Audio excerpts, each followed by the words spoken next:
Hello students, today we are going to start a new chapter which is the management of the resource, management of resource.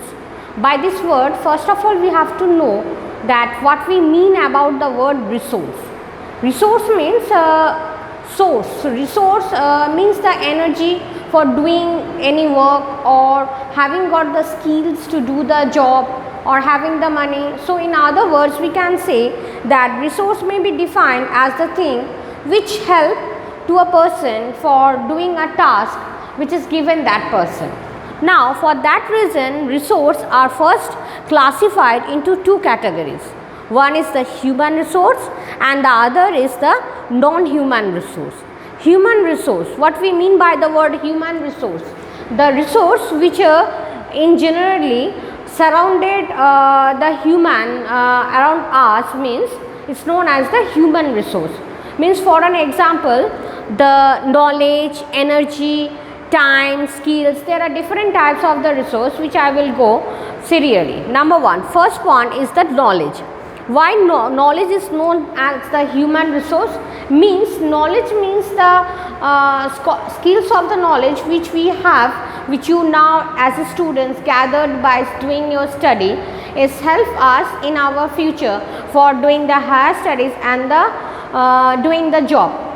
Like a doctor, when that doctor in the student life has got the knowledge of any operation or any treatment, then when that student become a doctor, become a good skills of the doctor. Next comes the point is that is the energy. Energy means the power which we get by the food and our physical activity and the physical condition in our body for doing the job. So for that reason, in other words, in our nutritional language, what we say that by the food which we intake, from that we get the energy to do the job. Next word is comes the time. In the human resource, the most valuable resource is the time. As because you all know that the time is a valuable resource, for that reason those student or those person give the most valuable importance to this time, that person or that student become the gainer of the life. Because now in the lockdown period when we all are sitting in our home, on that time if we complete our study, then that will be very much helpful for us. As because when this time will pass and if our school opens, on that time what will happen, we will be in very rush for doing our practicals job for the different subjects. Next, after that, next resource is the skill and the ability. Skill and ability means when you are having got the skills of doing that job, you are getting a good knowledge to do that thing. And next is the ability. Ability means among you all of you, if I make a discuss that some of you have got a good ability to do the first aid job in any type of accidental case, you can do it, and some are having got a good skills of ability to do the software job. For that reason any type of video making or TikTok, you are very much good skills. So like that way these are the different types of the human resources. Next we come in the non-human resources. Non-human resources means the resources which are used by the human but which are not linked directly with the human. Used by the human means, for an example, money, physical goods. These are the two types of the non-human resource.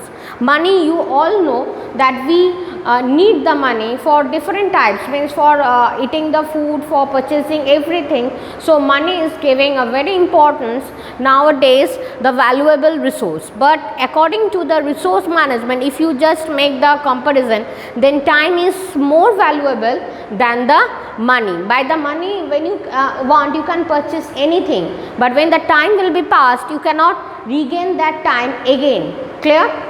Next is the physical goods. Physical goods means in nearby your home, what the physical things you are have in your home, these all are known as the physical goods.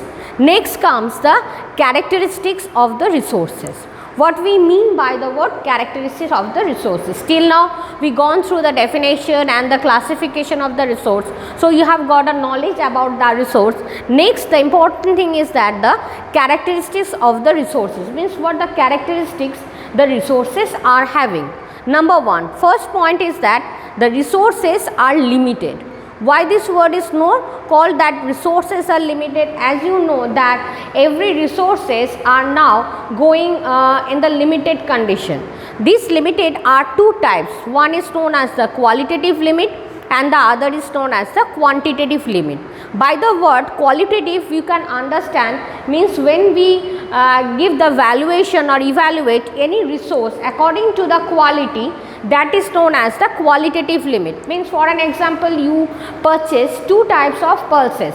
One purchase you purchase from the shop which is sold by a shop owner openly, and one you purchase from any big store from where there is the FSSAI mark, like Tata Sampanna pulses or like that way. You will make a comparison of that two pulses. You can observe that there is a qualitative difference between that two pulses. That is known as the qualitative purchase. And quantitative means when we are purchasing anything that has got the everything has got the quantitative difference also.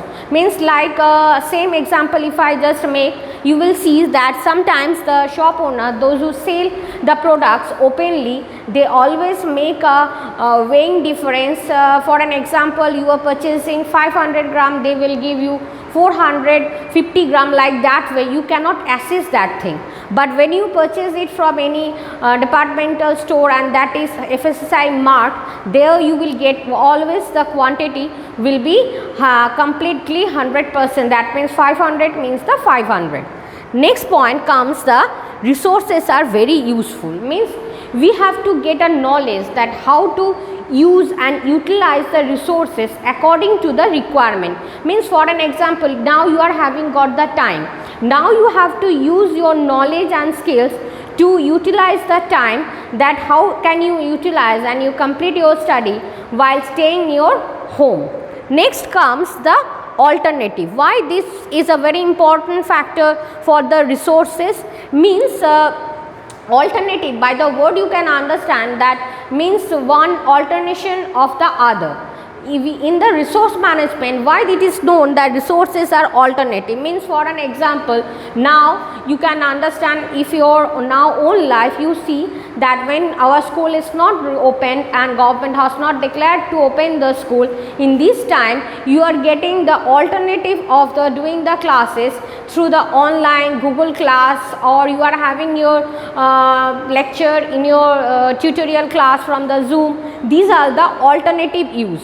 Another example I can give you, if in your home you will see that your mother is preparing the food in the gas, for any reason if the gas has been end and the cylinder has been empty, on that time alternative use has been done by making the food in the induction oven on the micro oven. Like that way the alternative use has been done. Next is the interrelated. Interrelated means why it is known that the resources are interrelated. Interrelated means one resource has got the interrelation with the others. Means for an example, if you doesn't pay the money, you cannot purchase the physical goods. So you can see that this in the non-human resource, that money and physical goods both are the interrelated. Next another, if we go through here, if you doesn't spend the time for skilling the knowledge, then you cannot have got the knowledge of anything. So like this way every resources are getting the interrelated. So now I am completing your discussion, just you go through the chapters.